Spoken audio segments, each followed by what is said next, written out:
የምትንሰፈሰፈልህን ሚስት አሁን በኋላ ብታስቀይም እሷ እንጂ ልጄ አንተ ልትሆን አትችልም። ስለዚህ ልጄ ምንድን ፈልጌ መሰለህ ትዳርህ አክበር፣ በጊዜ ግባ። ገብቶሃል? የምትበላውን የምትጠጣውን በየመንገዱ ወጣ ስትል በስራው አኳያ ማጤን አለበት። የምትበላውን የምትጠጣውን በስነ ስርዓት ማየት አለበት። ማነው በዙሪያ ያለው? ይሄ ጓደኛዬ ነው።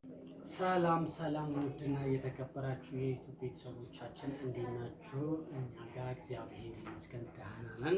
እናንተ ጋር ሁሉ አማን? ውድ ቤተሰቦች እንግዲህ ያ ሁሉ ሰጣ ገባ አልፎ ዛሬ እንግዲህ ፍሪ በሆነ ስቱዲዮ ነው ፍሪ በሆነ አይዲያ መጠናል እና ዛሬ ደግሞ እናቴም ደግሞ በአሁን ከዛ በኋላ ባሳያችኋት ፊድባክ ደስ ብሏት እናንተንም እኔ ልመርቀኝ እናንተንም ለእናንተም ለእኔም አንዳንድ አይዲያ ሼር ላድርግህ እያለች ነበር። ግን አጋጣሚ ካሜራ አስቀምጫለሁ። ለዛ ነው። ሰብስክራይብ ደግሞ አድርጓት እናቴ። እሺ ሰብስክራይብ ትሙላ። መሄጇ እየደረሰ ስለሆነ ልቤን ዶጭ እያለ ነው እና እናቴ ሰላም ባያቸው እና እሺ ሰላም ልጆች እንዴት ናችሁ? እኛ እግዚአብሔር ይመስገን በጣም ደህና ነን። ሰሞኑን ስለነበረው ነገር በጣም ይቅርታ እንጠይቃለን። ልባችሁ ተረጋግቶ በሰላም በስነ ስርዓቱ በጨዋነት ለመለሳችሁልን ነገር በጣም እናመሰግናለን። አንብበውልኛል፣ ሁሉን ነገር በጣም ደስ ብሎኛል። ዛሬ ግን የሆነች ደስ የምትል ቀናትና እስቲ ልጄን አንዳንድ ነገር ያው መሄጃዬም ስለደረሰ አንዳንድ ነገር ያው የልጅ ነገር በልጅነት ነው ያገባው። ገና ትምህርቱን የመጨረሻ ደረጃ ላይ ሲደርስ ነው መመረቂያውን ያገባው። ያው ልጅ ነው ማለት ነው። ስለዚህ ትዳር ላይ ማርጀት ፈለገ፣ ማደግ ፈለገ። ይህን ነገር ደግሞ እንደ እናትነቴ ሼር ላደርግ ፈልጋለሁ፣ ለእናንተም ስለሚጠቅም። እስቲ ልጄን መርቁልኝ በዛው። እሺ እናቴ፣ እና እንዴት አየሽው ያለውን ነገርስ? ላይፉንስ እንዴት አየሽው? ምንስ ተሰማሽ? አዎ ልጄ፣ ስለ እውነት እኔ በጣም ደስ ብሎኛል። እኔ ባለቤትህ ይሄን ያህል የምትቆረቆርልህ የምትወድህ አይመስለኝም ነበር። ያው እናት ምን ጊዜም እንዳልኩ እንደምታውቀው ልጆቿ የተጎዱ ነው የሚመስላት።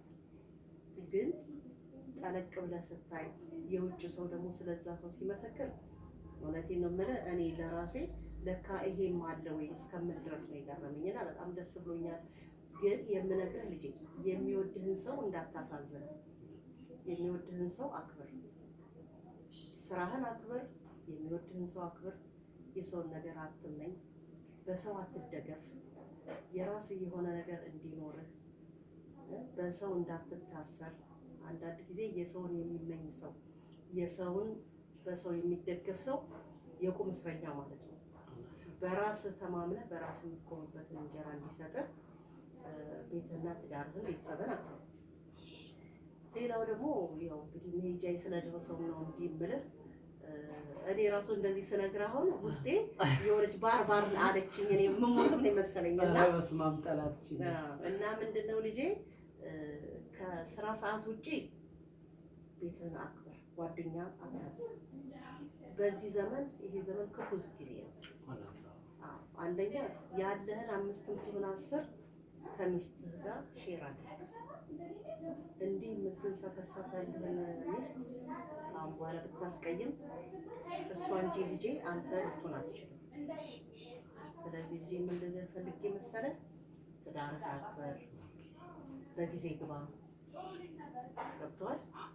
የምትበላውን የምትጠጣውን በየመንገዱ ወጣ ስትል በስራው አኳያ ማጤን አለበት። የምትበላውን የምትጠጣውን በስነ ስርዓት ማየት አለበት። ማነው በዙሪያ ያለው? ይሄ ጓደኛዬ ነው በጣም ነው የሚወደኝ ብለህ ደረተን አትንፋ። ለምን? ያ የምትወደው ጓደኛ ምን አይተወደደ? ሰው ዝም ብሎ አይወደድም፣ ምክንያት ይኖራል። ከሚስት ከቤተሰቦች ውጪ የሚወድህን ሰው ውደደው፣ ግን በጥርጣሬ አይን ነው ማየት ያለበት።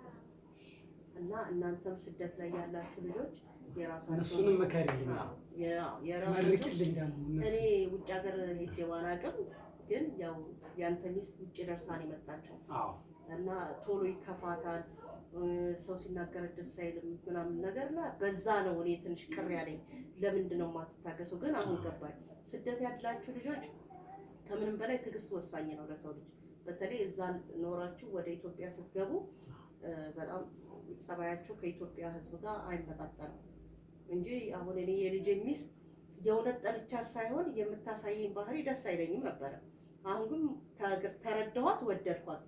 እናንተም ከውጭ ስትመጡ ከኢትዮጵያ ሕዝብ ጋር ለመስማማት ስትፈልጉ ትዕግስተኛ መሆን አለባችሁ፣ አዳማጭ መሆን አለባችሁ። እኔ ብቻ ያልኩት ይሰማ፣ እኔ ብቻ ልደመጥ አትበሉ። እንደገና 5-10 የሰራችሁትን ደግሞ ሴቭ አድርጉ፣ ያዟት፣ እጃችሁ ውስጥ ኪሳችሁ ውስጥ አስቀምጡ። ከእጅ የወጣ ነገር አይገኝም። ስለዚህ የራሳችሁን ኑሮ እንድትኖሩ እግዚአብሔር አምላክ ይርዳችሁ። አሜን። ለእናንተ አሜን እያልኩ ነው። እኔ በጣም ነው የተሰማኝ እዛ ኮሜንት ላይ የጻፍኩት የተባለው እኔ በደንብ አስተምረኸኛል ልጄ። በሱ ደግሞ እነሱ በጣም ማመሰግናቸው ደግሞ ምንድነው እነሱ የሚጽፉትን እቺ እንደዚህ ናት እቺ ምንድን ናት ብለህ ስላስተማርከኝ በደንብ እያየሁ ነው። አሁን በዛ ወድጃቸዋለሁ በጣም እና በርቱ። ፈጣሪ ከእናንተ ጋር ይሁን። በሰላም ለሀገራችሁ ያብቃችሁ። ብር አይጠገብም፣ ቤተሰብን ብር አንጠግብም። ስለዚህ ብር ብላችሁ ሰው ሀገር እንዳትቀሩ። ቢያንስ ለስማችሁ መጠሪያ እንኳን ልጅ እንዲኖራችሁ ሀገራችሁ ግቡ። ስንት ዓመት ትኖራላችሁ? አሁን እኮ መኖር ብርቅ ሆኗል። ስለዚህ ባላችሁ ነገር አመስጋኝ ሆናችሁ ኑና ሀገራችሁ ላይ ኑሩ። እወዳችኋለሁ። ፈጣሪ ያክብራችሁ ልጆቼ። የልጆቼን ነገር ደግሞ አደራ፣ እናንተም አደራ፣ እናንተም ሰላም በሏቸው። እናንተም ደግሞ እዛ ፊልም ውስጥ ያላችሁ ደግሞ ልጆቼን አደራ። እኔ እንግዲህ ሄድኩኝ ካልሄድኩም ካለው ሰሞኑን አለው ከሌለው ግን ይችን ቃሌን አክብሩልኝ። በጣም ነው የማመሰግነው። እወዳችኋለሁ ልጆች። ሰብስክራይብ አድርጉ። ሰብስክራይብ አድርጉ። እንወዳችኋለን። እናቴ ጋር ጥሩ የምክር ጊዜ ነበር ያሳለፉኝ። ምንድነው እኔ አንዳንድ ሚዲያ ላይ ስትቆዩ በሚዲያው ዓለም ላይ ጊዜ ማሳለፍ ስትጀምሩ የሆነ በቃ አለ አይደለ ኮንታክት የምታደርጉት የማታውቁትን ሰው ቢሆንም እያወራችሁት ያለ ቤተሰብ እንዳለ ነው የሚሰማን። ምክንያቱም በሀሳብ የሚደግፉን በኮሜንትም በምን በብዙ ነገር ሼር የሚያደርጉን እህት ወንድሞቻችን አብዛኛው ጊዜ ውጭ ሀገር ያሉ ናቸው ዩቲዩብ ላይ የሚከታተሉ ልጆች እና ይህን ቪዲዮ ለሚከታተሉንም እንግዲህ እግዚአብሔር አምላክ ምችት ያለ ላይፍ ይስጣችሁ። እናቴን ደግሞ ሰብስክራይብ አድርጉልኝ። እሺ ፌመስ እንድትሆኑ ፈልጋለሁ እናቴና ሰብስክራይብ አድርጉልን። እንወዳችኋለን። እግዚአብሔር ያክብርልኝ ልጄ። ለቁም ነገር ያብቃህ አንተም። አሜን አሜን።